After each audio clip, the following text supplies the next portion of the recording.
ആകാശവാണി.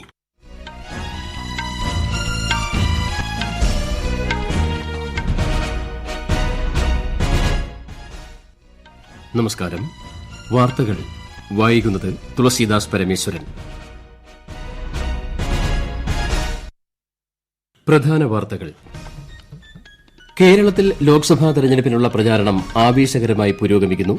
പ്രധാനമന്ത്രി നരേന്ദ്രമോദി തിരുവനന്തപുരത്തും തൃശൂരിലും എൻഡിഎ പ്രചാരണ യോഗങ്ങളിൽ പങ്കെടുത്തു.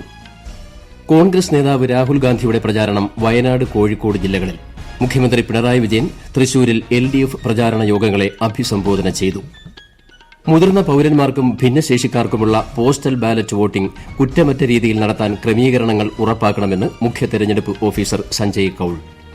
മദ്യനയ അഴിമതി കേസുമായി ബന്ധപ്പെട്ട് ഡൽഹി മുഖ്യമന്ത്രി അരവിന്ദ് കെജ്രിവാളിന്റെ ഹർജിയിൽ എൻഫോഴ്സ്മെന്റ് ഡയറക്ടറേറ്റിന് നോട്ടീസ് അയച്ച് സുപ്രീംകോടതി. ഐപിഎൽ ക്രിക്കറ്റിൽ ഇന്ന് royal Challengers Bengaluru Sunrisers Hyderabad പോരാട്ടം. വാർത്തകൾ വിശദമായി. കേരളത്തിൽ ലോക്സഭാ തെരഞ്ഞെടുപ്പിനുള്ള പ്രചാരണം ആവേശകരമായി പുരോഗമിക്കുന്നു. പ്രധാനമന്ത്രിയും മുതിർന്ന ബിജെപി നേതാവുമായ നരേന്ദ്രമോദി ഇന്ന് തിരുവനന്തപുരത്തും തൃശൂരിലും എൻഡിഎ പ്രചാരണ യോഗങ്ങളെ അഭിസംബോധന ചെയ്തു. മൂന്നാം തവണയും അധികാരത്തിലെത്തിയാൽ കേരളത്തിൽ വലിയ വികസന പദ്ധതികൾ കൊണ്ടുവരുമെന്ന് പ്രധാനമന്ത്രി കാട്ടാക്കട ക്രിസ്ത്യൻ കോളേജ് ഗ്രൌണ്ടിൽ നടന്ന പൊതുയോഗത്തിൽ പറഞ്ഞു. ബിജെപിയുടെ പ്രകടന പത്രിക എന്നാൽ മോദിയുടെ ഗ്യാരന്റിയാണെന്ന് പറഞ്ഞ പ്രധാനമന്ത്രി ദക്ഷിണേന്ത്യയിൽ ബുള്ളറ്റ് ട്രെയിൻ കൊണ്ടുവരുമെന്നും ഇതിനുള്ള സർവേ നടപടികൾ പുതിയ സർക്കാർ അധികാരത്തിലെത്തുമ്പോൾ ആരംഭിക്കുമെന്നും അറിയിച്ചു. തൃശൂർ കുന്നംകുളത്ത് എൻഡിഎ തെരഞ്ഞെടുപ്പ് പ്രചാരണ പരിപാടിയെ അഭിസംബോധന ചെയ്ത ശേഷമാണ് അദ്ദേഹം കാട്ടാക്കടയിൽ എത്തിയത്. അഴിമതിക്കെതിരെ കർശന നടപടികൾ സ്വീകരിക്കുമെന്ന് വ്യക്തമാക്കിയ അദ്ദേഹം കരുവന്നൂർ വിഷയം ഉൾപ്പെടെ ഉയർത്തി സിപിഐഎമ്മിനെ വിമർശിച്ചു. കരുവന്നൂർ ബാങ്ക് തട്ടിപ്പിൽ വഞ്ചിതരായവർക്ക് പണം തിരികെ നൽകാൻ ഏതറ്റം വരെയും പോകുമെന്ന് ഉറപ്പ് നൽകുന്നതായും അദ്ദേഹം പറഞ്ഞു. വിവിധ മണ്ഡലങ്ങളിലെ എൻഡിഎ സ്ഥാനാർത്ഥികളും പ്രധാനമന്ത്രിക്കൊപ്പം പ്രചാരണ യോഗങ്ങളിൽ പങ്കെടുത്തു. കോഴിക്കോട് കടപ്പുറത്ത് നടക്കുന്ന യുഡിഎഫ് റാലിയിലും പൊതുസമ്മേളനത്തിലും മുതിർന്ന കോൺഗ്രസ് നേതാവും വയനാട് ലോക്സഭാ മണ്ഡലത്തിലെ യുഡിഎഫ് സ്ഥാനാർത്ഥിയുമായ രാഹുൽ ഗാന്ധി അല്പസമയത്തിനകം പങ്കെടുക്കും. രമേശ് ചെന്നിത്തല, കുഞ്ഞാലിക്കുട്ടി തുടങ്ങിയ മുതിർന്ന കോൺഗ്രസ് മുസ്ലിം ലീഗ് നേതാക്കൾ റാലിയിൽ പങ്കെടുക്കുന്നുണ്ട്. വയനാട്ടിൽ തെരഞ്ഞെടുപ്പ് പ്രചാരണത്തിനെത്തിയ രാഹുൽ ഗാന്ധി ഇന്ന് ബത്തേരി, മാനന്തവാടി, വെള്ളമുണ്ട, പടിഞ്ഞാറത്തറ എന്നിവിടങ്ങളിൽ റോഡ് ഷോയിൽ പങ്കെടുത്തിരുന്നു. പരസ്പര ബഹുമാനമാണ് രാഷ്ട്രീയത്തിന്റെ അടിസ്ഥാനമെന്ന് രാഹുൽ ഗാന്ധി പറഞ്ഞു. മുഖ്യമന്ത്രിയും മുതിർന്ന സിപിഐഎം നേതാവുമായ പിണറായി വിജയൻ ഇന്ന് തൃശൂരിൽ എൽഡിഎഫ് തെരഞ്ഞെടുപ്പ് പ്രചാരണ യോഗങ്ങളിൽ പങ്കെടുത്തു. ഇരിങ്ങാലക്കുടയിലും തൃശൂരിലും ഗുരുവായൂരിലും നടക്കുന്ന പൊതുയോഗങ്ങളിലാണ് മുഖ്യമന്ത്രി പങ്കെടുക്കുന്നത്.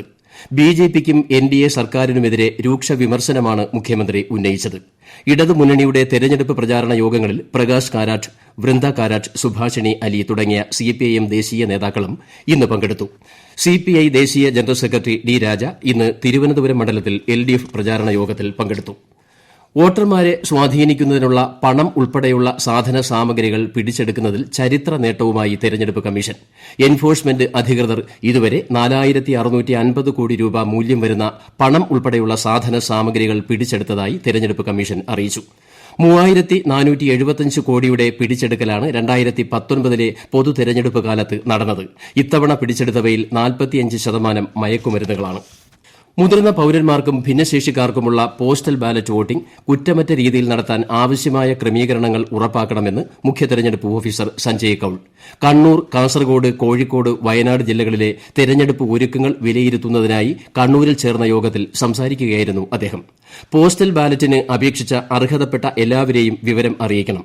വോട്ട് ചെയ്യിക്കാൻ ടീം വീട്ടിലെത്തുന്ന സമയം മുൻകൂട്ടി അവരെ അറിയിക്കണം. പോസ്റ്റൽ ബാലറ്റ് വോട്ടിംഗ് സംബന്ധിച്ച കണക്കുകളും കൃത്യമാണെന്ന് ഉറപ്പാക്കണമെന്ന് ശ്രീ സഞ്ജയ് കൌൾ നിർദ്ദേശിച്ചു.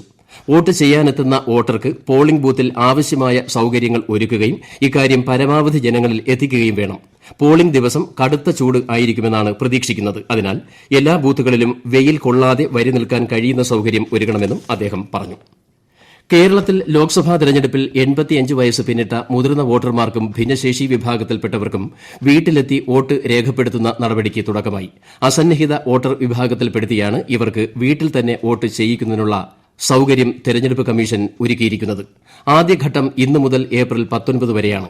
അർഹരായ വോട്ടർമാരുടെ വീടുകളിൽ പ്രത്യേക പോളിംഗ് സംഘങ്ങൾ എത്തിയാണ് വോട്ട് രേഖപ്പെടുത്തുക. ഒന്നാം ഘട്ടത്തിൽ വോട്ട് ചെയ്യാൻ സാധിക്കാത്തവർക്ക് ഏപ്രിൽ 20 മുതൽ ഏപ്രിൽ 24 വരെ രണ്ടാം ഘട്ടത്തിൽ അവസരമുണ്ട്. ഈ രണ്ട് ഘട്ടത്തിലും വോട്ട് ചെയ്യാൻ സാധിക്കാത്തവരുടെ വീടുകളിൽ 25-ന് പോളിംഗ് സംഘം വീണ്ടും സന്ദർശിക്കും. ഈ വാർത്തകൾ ആകാശവാണിയിൽ നിന്ന്. ആകാശവാണി വാർത്തകളും വാർത്താധിഷ്ഠിത പരിപാടികളും all India radio news Thiruvananthapuram എന്ന യൂട്യൂബ് ചാനലിൽ ലഭ്യമാണ്.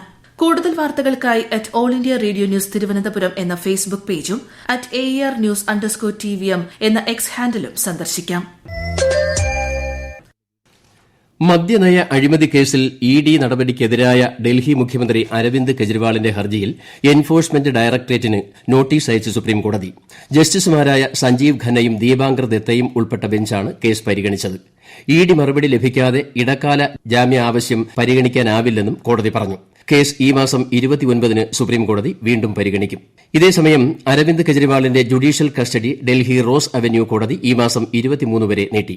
കേസിൽ അറസ്റ്റിലായ കെ കവിതയുടെ കസ്റ്റഡിയും കോടതി 23 വരെ നീട്ടിയിട്ടുണ്ട്. നിലവിൽ തിഹാർ ജയിലിലാണ് അരവിന്ദ് കെജ്രിവാൾ. മാർച്ച് 21-നാണ് അദ്ദേഹത്തെ ഇഡി അറസ്റ്റ് ചെയ്യുന്നത്. തൃശൂർ പൂരത്തിന് എഴുന്നള്ളിക്കുന്ന ആനകളുടെ മുന്നിൽ 6 മീറ്റർ ദൂരം ഒഴിച്ചിടണമെന്നും ഈ പരിധിയിൽ താളമേളങ്ങളും തീവെട്ടിയുമടക്കം പാടില്ലെന്നും കേരള ഹൈക്കോടതി. കുടമാറ്റത്തെ ബാധിക്കാത്ത രീതിയിലായിരിക്കും നിയന്ത്രണങ്ങളെന്നും കോടതി വ്യക്തമാക്കി. തൃശൂർ പൂരത്തിന് തെച്ചിക്കോട്ടുകാവ് രാമചന്ദ്രനെ എഴുന്നള്ളിപ്പിക്കുന്നതിന്റെ ഉത്തരവാദിത്തം ചീഫ് വൈൽഡ് ലൈഫ് വാർഡൻ ഏറ്റെടുക്കണമെന്നും കോടതി നിർദ്ദേശിച്ചു.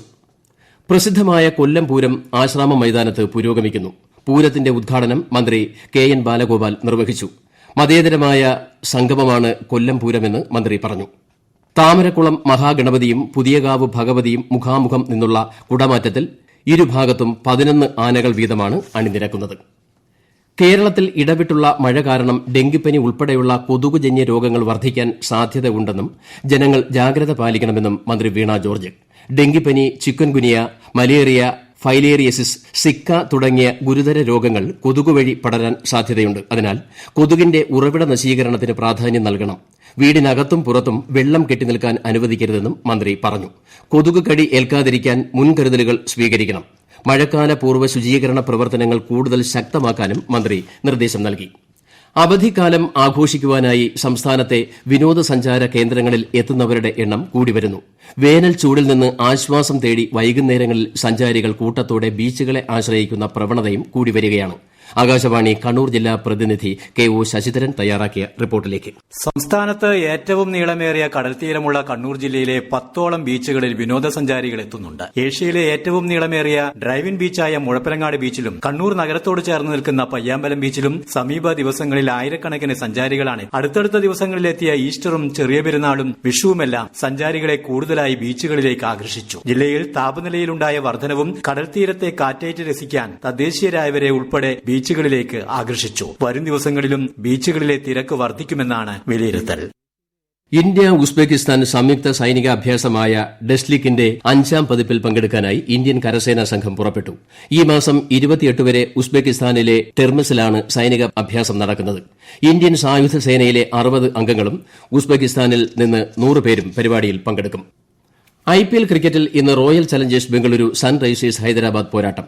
ബംഗളൂരുവിലെ ചിന്നസ്വാമി സ്റ്റേഡിയത്തിൽ നടക്കുന്ന കളിയിൽ ടോസ് നേടിയ ബംഗളൂരു ഹൈദരാബാദിനെ ബാറ്റിംഗിനയച്ചു.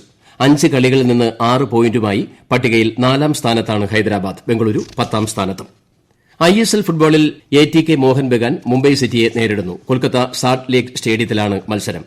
പോയിന്റ് പട്ടികയിൽ മുംബൈ 1ാം സ്ഥാനത്തും മോഹൻ ബഗാൻ 3ാം സ്ഥാനത്തുമാണ്. രാജ്യത്തെ ഓഹരി വിപണികൾ നഷ്ടത്തിൽ വ്യാപാരം അവസാനിപ്പിച്ചു.